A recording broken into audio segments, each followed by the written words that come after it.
Welcome back to the Three Churches videocast. My name's Kyle Mogstadt, Associate Superintendent for Church Multiplication at the North Central District of the Christian Missionary Alliance. What a title. Today we're talking to our three churches of three different sizes and three different settings about how they are dealing with Holy Week in the midst of the COVID-19 epidemic. Really great conversation, lots of great ideas, as well as we get to hear about how these pastors are dealing with this emotionally and what they're learning about. So I hope you enjoy it. If you didn't see our bonus episode we posted this week, you should check it out. It's Freshwater Church and how they're doing using Facebook to start villages that really are mobilizing their people. So check out the bonus episode. Here we go with our Holy Week edition.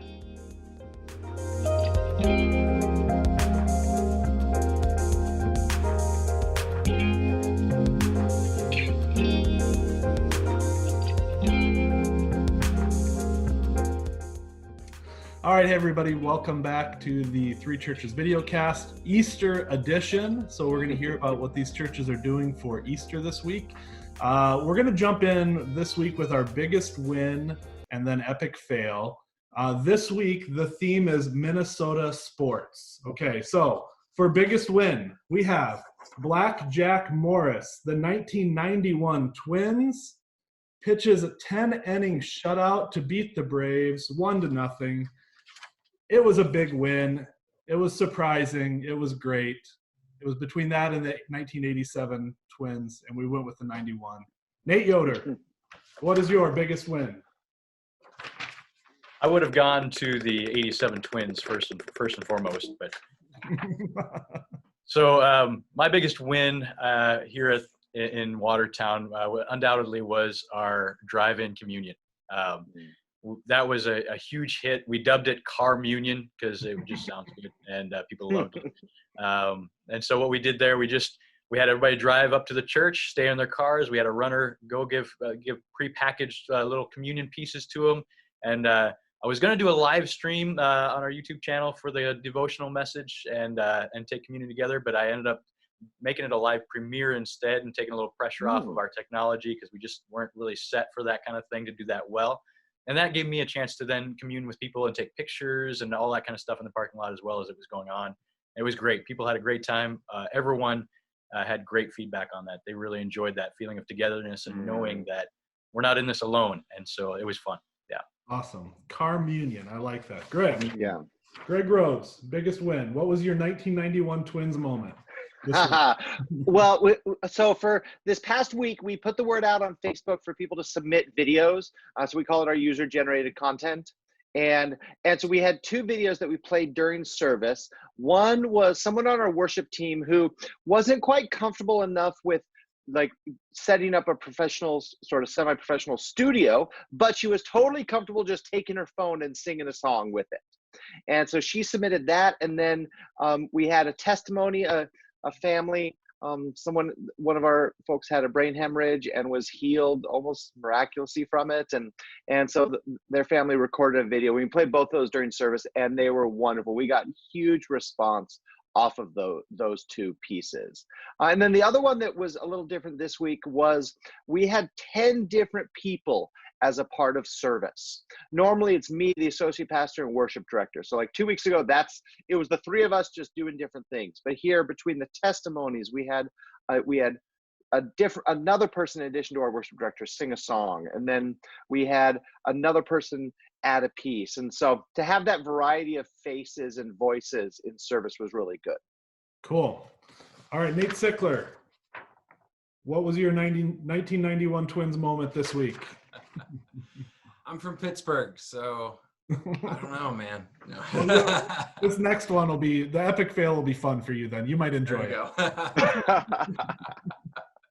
No, we've had a good week. I think the biggest win that we have seen has been that our people are inviting in a number of different ways. One is through Sunday mornings, and we're seeing a lot of engagement online. Pretty much all we're learning a lot about online data. I mean, we've known little pieces of it, but now that this is what we're doing, there's a whole new level of getting into details that you can figure out. And some of it's just really confusing, but some of it really is helpful. Anyway, all of our metrics at this point are telling us we're growing week over week, which is really encouraging. What that means is our people are inviting, and not just to Sundays, but also to even to small groups. We've seen some folks inviting people that are not connected to us geographically, but are around the world, but they know them, asking them to come into their small group. So we had a friend ask a friend from Texas to join them in small group, and they did. And another one is a guy from Ohio that just started connecting into our churches on Sundays and was like, this is amazing. I need to get connected in. Well, geography doesn't matter. Let's get you in a small group. And so that's those kinds of touch points have been really fun. And then this Sunday, we also, we ended up seeing 6 people profess faith in Christ. So that was pretty special. That's awesome. That is great. Big wins this week. Okay. Now we're going to turn to the epic fail. Vikings fans, the epic fail has to be for us. Okay. We have to just own it. We've had a lot of them. We're not going to the 3 Super Bowl losses, 3, 4, however many there's been. We're not going to the more recent Saints Vikings overtime loss in the NFC Championship. There's one that comes up, and it's the 1998 Vikings, 15-1. Randy Moss led. Gary Anderson has not missed a field goal all season. He goes up in the NFC Championship game to win, and he has an epic fail. And the Vikings are knocked out of the playoffs in overtime. 15-1 to out of the playoffs. The Falcons end up being a horrible Super Bowl team. Should have been the Vikings. It's an epic fail. Greg Rhodes, what was your 1998 Vikings moment this week? Well, thankfully this week we did not have any epic fails. We had a couple sort of semi-mild, fairly benign fails. Okay, good enough. So just a normal Vikings game. Right, just a normal Vikings game. So we have a buzz on our live feed that we can't figure out. It's the second week now, and the troubleshooting we did the first week didn't solve it, and it's a mystery to us. So we're gonna try some more stuff this week and see if we can figure out what the buzz is. And so for a bunch of tech people, that's pretty infuriating. And then another very minor thing was one of our speakers who was doing a reading had it up on his screen, but it was to the far left of his screen. So he did this wonderful reading looking like this the whole time. And it was really awkward as a video. Great content, awkward video. So we had to talk about that. It was already pre-recorded, so it's not like we could switch it up. And so we just ran with it. Cool. Awesome. Thanks, Greg.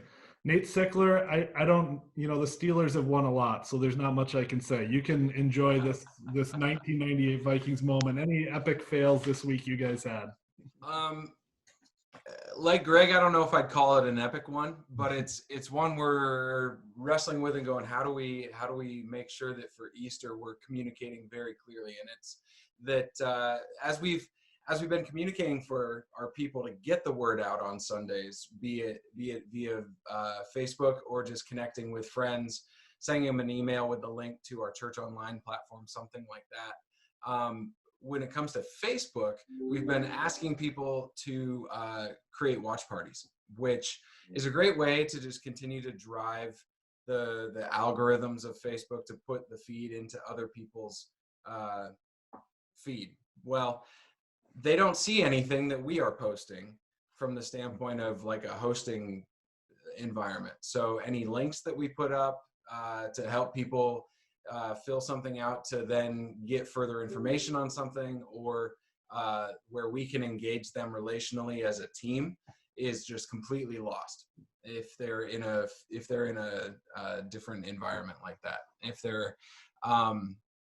So what we're doing is saying, okay, how do we continue to help our people invite well, but maybe not do the thing that we've been asking them to do for the last 3 weeks?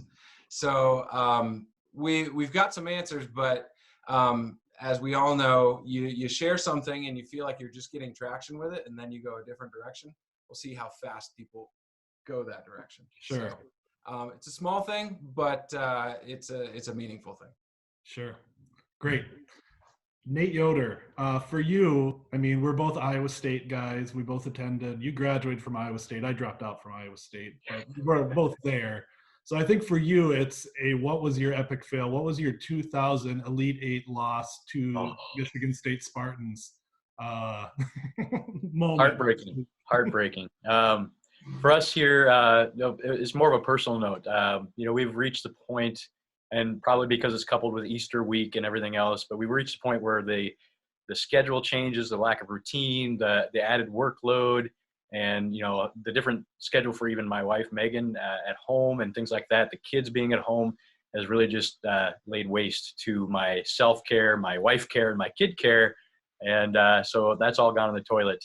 And it's not been very good. It's been a rough week that way, spiritually, emotionally for me. And so I should have listened to Greg sooner. Is the reason why I should have done that. Yeah.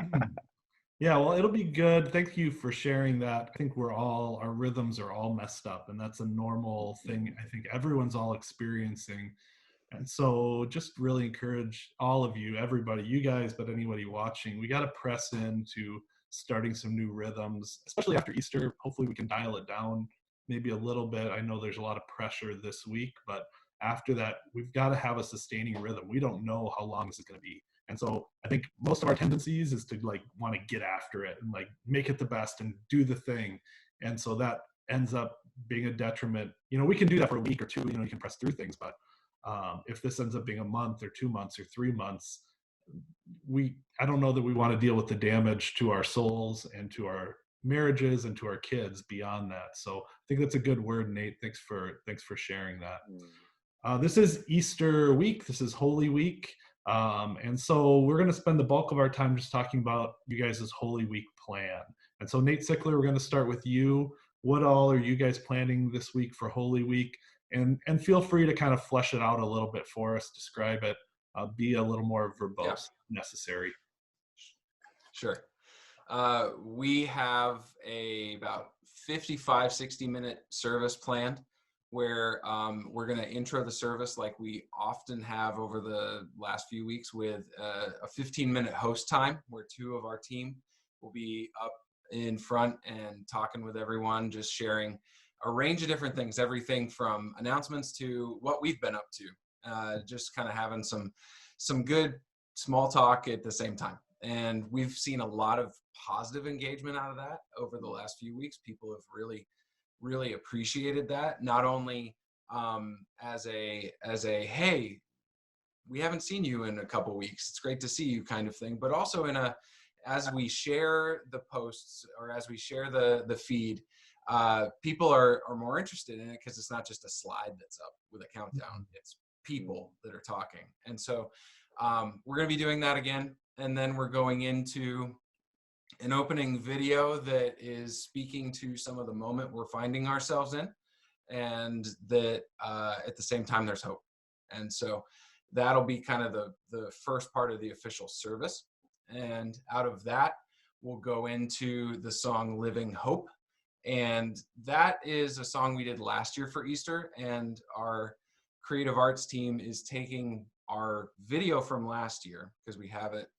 This was the exact same thing we did, but then they're adding to it some staff families that took video of themselves watching that same song and worshiping in their living rooms. So my family did it, and our 6-year-old and 3-year-old were in it, and jumping around on the couches and stuff like that. So those will be in there as well in that video, just to say this is where we are, all of us. And so that'll be the first worship song. Then we'll go into a welcome. Then another song, Yes, I Will. That one is a new one for us. And so what our team has done is they can't get together and film a video. So each of the individual band members have filmed themselves and recorded audio, and our team is putting that together. I'm assuming it's going to be awesome.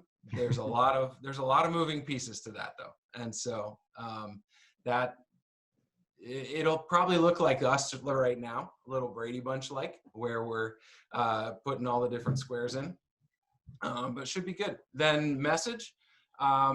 message this year is called self-isolation. And Pastor Tom's talking about how the disciples after the crucifixion pulled themselves away and were in the upper room, and Jesus met them in the midst of that. And so that'll be the focus of the message. Then into another song, Resurrecting. And in that we are doing a video version of something we've done for the past 5-6 years, which is cardboard testimonies, which is, it's exactly what you think it is. It's, you've got a piece of cardboard with, this is something I'm struggling with, and then you flip it over and this is how Jesus is meeting me in the middle of it, that kind of thing. For this year though, we're focusing on what's life like right now for people. So I lost my job, or I'm depressed, or, you know, fill in the blank, and then how Jesus is meeting you in the midst of that. Those are all being edited into that song. And then we'll have an invitation from our senior pastor to receive Christ. And out of that will be another song, Glorious Day. And there's some video pieces to that as well, where vocalists have recorded themselves like we are right now. And so those will be interspersed in as well. That'll look very Brady-like, because there's like 20 of them. So it'll be interesting. And then post-service wrap-up. So that's what the flow of the night looks like, or the day looks like. So we're going to have seven service times, 2 Friday, 2 Saturday, 3 Sunday. And then after service, I know you've got a few things planned for how you're going to follow up and what that looks like. Yeah. We do a lot of follow-up anytime we're asking people to take a step, whether that's to say yes to Jesus, or it's to serve, or to get into small group, whatever it is, we're trying to really help them move forward out of that. One of our team says, every step without a next step is just a landing. You just get stuck. So we're trying to help people move forward out of whatever that step is that we've just asked them to take. So our team is very, very all hands on deck for that out of Easter. Going to be even more so this year, because we're probably going to have a whole range of people we're trying to connect to. Some of them connected to us in the past, some of them in Ohio or wherever, who knows, we'll see. So lots of follow-up, and there's a plan to that. It's fairly detailed. I won't get into that right now, but it involves emails, texts, etc. And then we're also on the 19th, so the following Sunday, going to be beginning Alpha online. That's really going to be geared for either those that told us they're either considering Jesus more, or that they said yes on Easter. And then anybody that the team is also inviting in that they know is disconnected. So that's going to be this venue. It'll be Zoom. We feel really good about it, but at the same time, we've never done it before. So we'll see how that goes. Yeah. All great information. Maybe my favorite part of what you just said was that you held up Eugene Peterson's Memoir of the Pastor up. Yeah, it's good. Example. I love that book. It is, Yeah, Eugene it's is fantastic.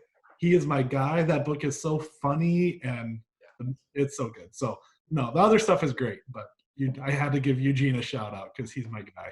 Yeah, there you go. Rest in peace, Eugene. All right, so we had a little bit of technical difficulties. We had what I would call an epic fail on my computer's behalf. I got some kind of blue screen of death that kicked me out of the meeting.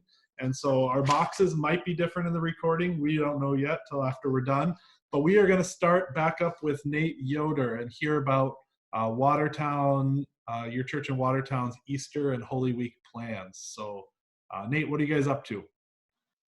Yeah, so we're going to take and encourage our folks to dive into what the national office has put together for us for the Thursday prayer webinar, which is interactive, and it looks like it's going to be a great time for the folks to kind of really engage that way. And then on Friday, they're doing that live stream of the Good Friday service. Normally we do a Good Friday service here as well, and we had one that we were planning, or at least it was beginning to be planned when all this stuff started making us question what we were going to be doing. And we decided that what we were hoping to do wasn't super tenable on a video conference. So we just decided we needed to go with that and avail ourselves of what the national office is doing. We also had planned a Seder meal on Thursday, for Maundy Thursday, as a church, but that, of course, isn't available either to get together as a church body. So we instead have moved that into people's homes. And what we're doing there is we've given them the tools to provide their own Seder meal and lead their family through that in their own homes. And so it's a script, and then there's, if they need to have, there's, all these little tastes of different foods and things that go along with that. And so if they're having trouble finding those pieces themselves, we'll help them get all those materials that they need to run that. And then for the other parts of actual Easter Sunday service, we're going to run our normal service. We're going to have our communion again, and then before that, and then have our normal service. And then some other things that we're attaching to Easter to make it a little bit more special is that I've been compiling these little 10-second clips from people that we know that we're connected with around the district, around the nation, even around the world, international workers that we're connected with somehow, that just simply say, hey, I'm so-and-so, I'm serving the Lord in such and such a place, and Jesus is alive, or Jesus is risen. And that was just something special I wanted to put together, because we here in the Midwest, and I know in our church especially, one of the things that is customary on Easter morning is that call and response. Jesus is risen, he's risen indeed, right? And so people love that. That's something that it's just special to them on Easter. And so I've looked for a way to recreate that a little bit, giving them that encouragement. And I've asked our to make ones of themselves, and so they know that's coming, but they don't know about the beyond kind of reach that's going to come at them. So that'll be a neat surprise for them on Easter morning to have that encouragement from around the world that Jesus is alive, we're in this together, and he's got this. So excited about that part. The other part we're stealing, I think, Greg, you guys had done this one of the first few weeks, and then some other people that I've seen and connected with do this. So after the church service, we're going to just open up a Zoom lobby and let people talk. And it's just one of those things, too. Our church just loves to hang out after the service and just talk. We're normally done with church service by 11:15, 11:30, and I'm often leaving the building by 12:45, 1 o'clock, because people just love to talk and just be together as a church body and just commune together that way. So we're going to provide that opportunity, especially for Easter morning, that way. Awesome. Thanks, Nate. And what I wanted to just say is it's so interesting about this conversation being churches of different sizes and what capacity is. And so Nate Sickler at Riverside, you guys have some capacity to do some bigger stuff and kind of run your own Good Friday and some of those things.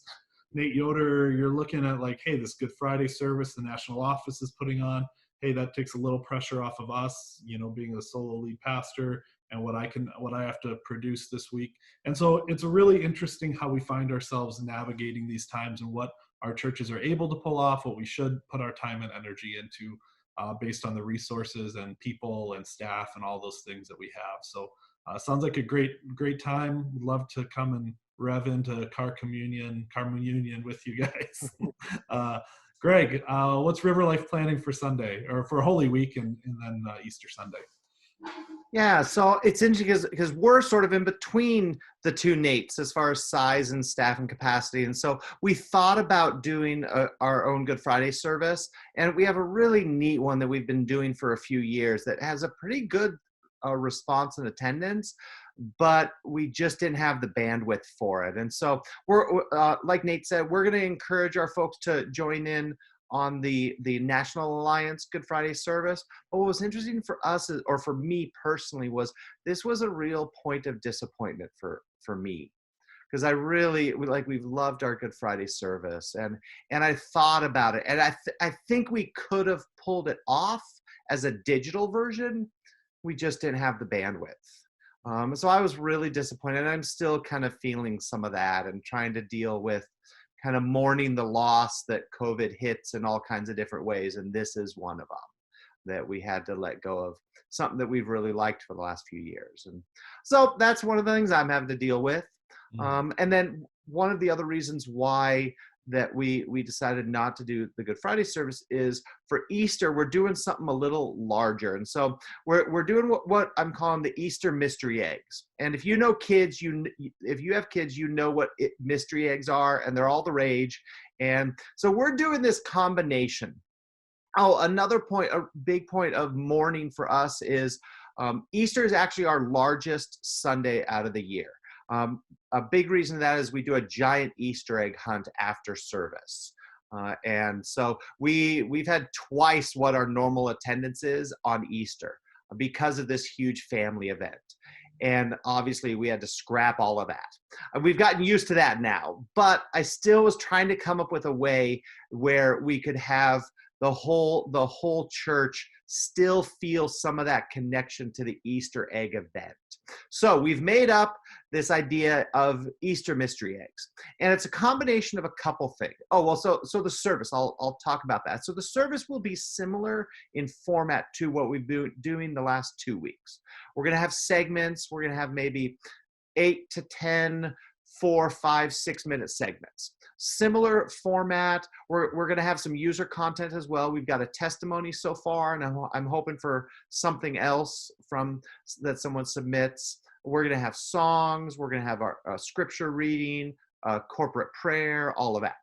But the big thing that's going to be different are these Easter bags that we're assembling. So we're down at church right now. We've got 400 bags that we have about 3/4 filled with Easter eggs. And so what this is really a combination of a couple ideas that I've seen. The biggest influence is a product that Family Life sells called Resurrection Eggs. And so what it is, it's a series of eggs with a small token inside of it. And as you walk through and as you tell the Easter story, everybody opens one of the eggs. So like the first one, it starts with Palm Sunday. So we have a little egg and we have a little palm frond in it. And then the kids version has a little donkey in it, a little toy donkey. And then so at a certain point, as I'm telling the story, I'd be like, okay, everybody open up egg number 1.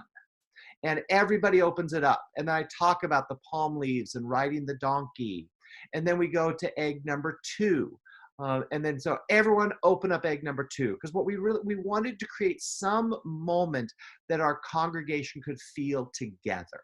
Minnesota, we're in the stay-at-home order. And so there's a real tough feeling of togetherness. And so we thought it'd be really special to know that as our congregation is watching, that everyone is opening the same egg at the same time. And so we've got 9 of these throughout the Easter story. And so we're packing them at church right now. And we're doing it so we get just a few volunteers each day to come down, pack them. And then we're also throwing in some eggs with candy and jelly beans and stuff like that. Because exactly, you can't have Easter eggs without candy. We would just have a bunch of furious kids. And then we've thrown in stickers and a couple toys, but a whole bunch of stuff from Oriental Trading Company. And then what we're going to do, we're going to have a contactless pickup on Friday night and Saturday morning, 2 hours Friday night, 3 hours Saturday morning, where people can drive up to the church. We're going to set up tables of bags outside right by the street. So you literally could just drive up, roll down your window, reach out, grab bags, and drive off.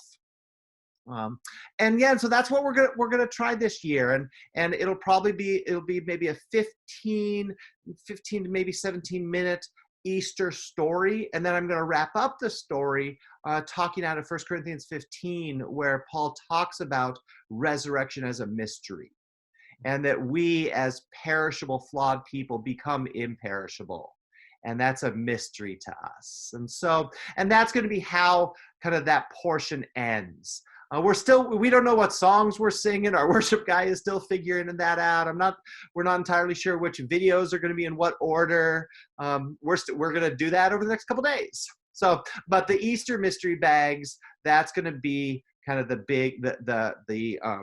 central point of our Easter service. So how many of these bags are you packing? We've got 400 of them, 250 adult, 150 kids. We have a huge number of kids and youth in our church. 1/3 of our church are kids and youth. So we knew we needed a lot of kids. And then the kids bags have a little more kid-friendly stuff. We put kids stickers on them and toys, a little extra candy for the kids. And so we've got this huge production thing in the lobby at church right now. So you announced this during the service last Sunday, and my family, we were all watching. We were 10 River Life, and my kids freaked out. They got No like, way. so excited. They were just like, Easter mystery eggs? We get to get Easter mystery eggs for church next week? So they are pumped. They don't even know what that means, but they are pumped. So, Love it. And then we're going to encourage, what's great is these bags are going to have maybe 10 to a dozen eggs. And so we're going to encourage families, take these eggs. If you have candy around the house, anything you have, put them in and make an Easter egg hunt for your kids. you Put them say- in your house, your backyard. Yeah, Make some great memories together for Easter. that's awesome.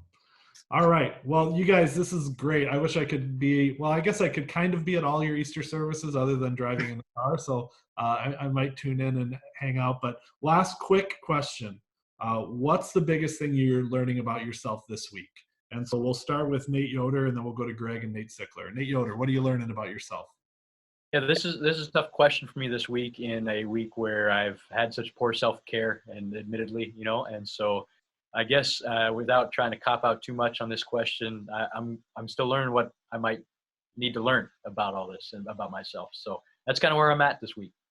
I've been reading some of Scazzero's stuff, and he talks about how what we really learn about ourselves is through our limitations, through the things we can't do more than the things we can do.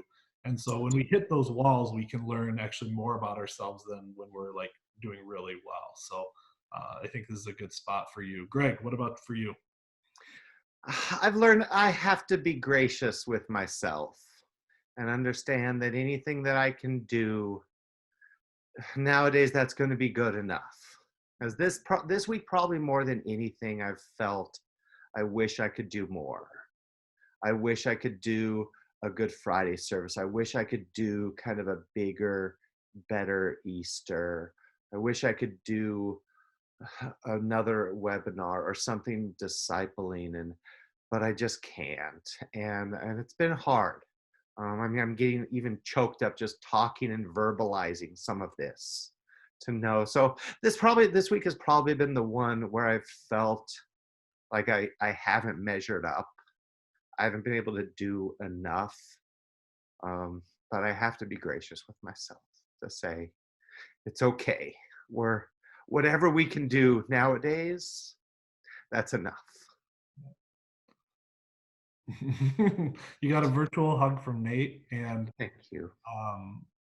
the beautiful thing about God is why we take a Sabbath is when we stop working, God never stops working.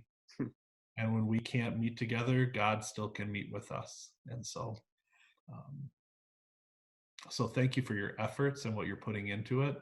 And God is still working, and he's going to use those efforts and bring about beautiful kingdom stuff. So yeah, thanks, Greg. Nate Sickler, what about you? What are you learning about yourself? I'm learning that I continue to wrestle with being a planner, and that doesn't really matter so much right now. that I can have my plans, but they will go up in smoke pretty fast, depending on what the next order is or the next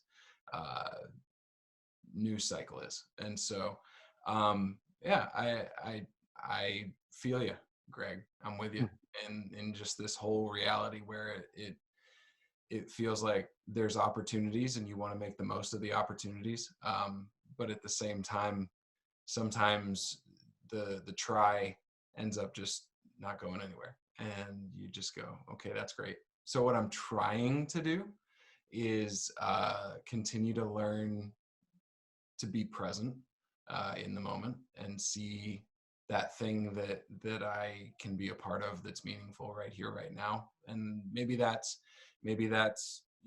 taking a break from doing what I'm doing and wrestling with my boys, or whatever. And but yeah, planning's not an easy thing to accomplish right now. Yeah. I think all of you guys, I just want to thank you so much for being so honest, vulnerable, all three of you, because I think your willingness to do that voices for all of us probably what we're feeling as we are doing pastoral leadership right now. is there is a weight right now that we've never experienced before, and we can't describe, especially because we can't connect in the same way. And most of us are helpers and we want to help, but we're limited in how and when we can help. And so for you guys, but for everyone else listening, I really want to just encourage you to listen to God's invitation, to take time to say, God, what exactly are you calling me to during this season, during this day, during this moment? And I'm not going to put any other yoke on my back other than what God's calling me to do. Does that make sense? Like right now, we could look at the yoke as being everything our society needs, everything our culture needs, everything our churches need, everything our families need. This is a really important time to just take God's yoke on us, take Jesus's yoke on us. His burden is easy, his yoke is light. And maybe wrestle with, what does that easy yoke look like this week as I follow Jesus? Because it feels so heavy, but that's not what Jesus said. He said it's easy and it's light. So I pray that you find some freedom as you listen to God's invitation. And the plans that you guys have put together with your churches are awesome. Can't wait to hear next week what happens with Easter. And thank you guys so much for sticking with us this week. Okay, we'll talk next week. Thanks, Cal. Thanks, Nate. Great. Thank you. Thanks for joining us this week. I want to just wish you a rich blessing on your week here in Holy Week, that God may use all of your efforts, your limitations, your skills, the things you aren't skilled at that you're trying, like videos or online ministry or making lots of phone calls, whatever you find yourself doing. May God bless those efforts this week to expand his kingdom as we glorify him, Jesus, the crucified one who rose from the dead. Pray you have a rich celebration, even in this midst of a different time.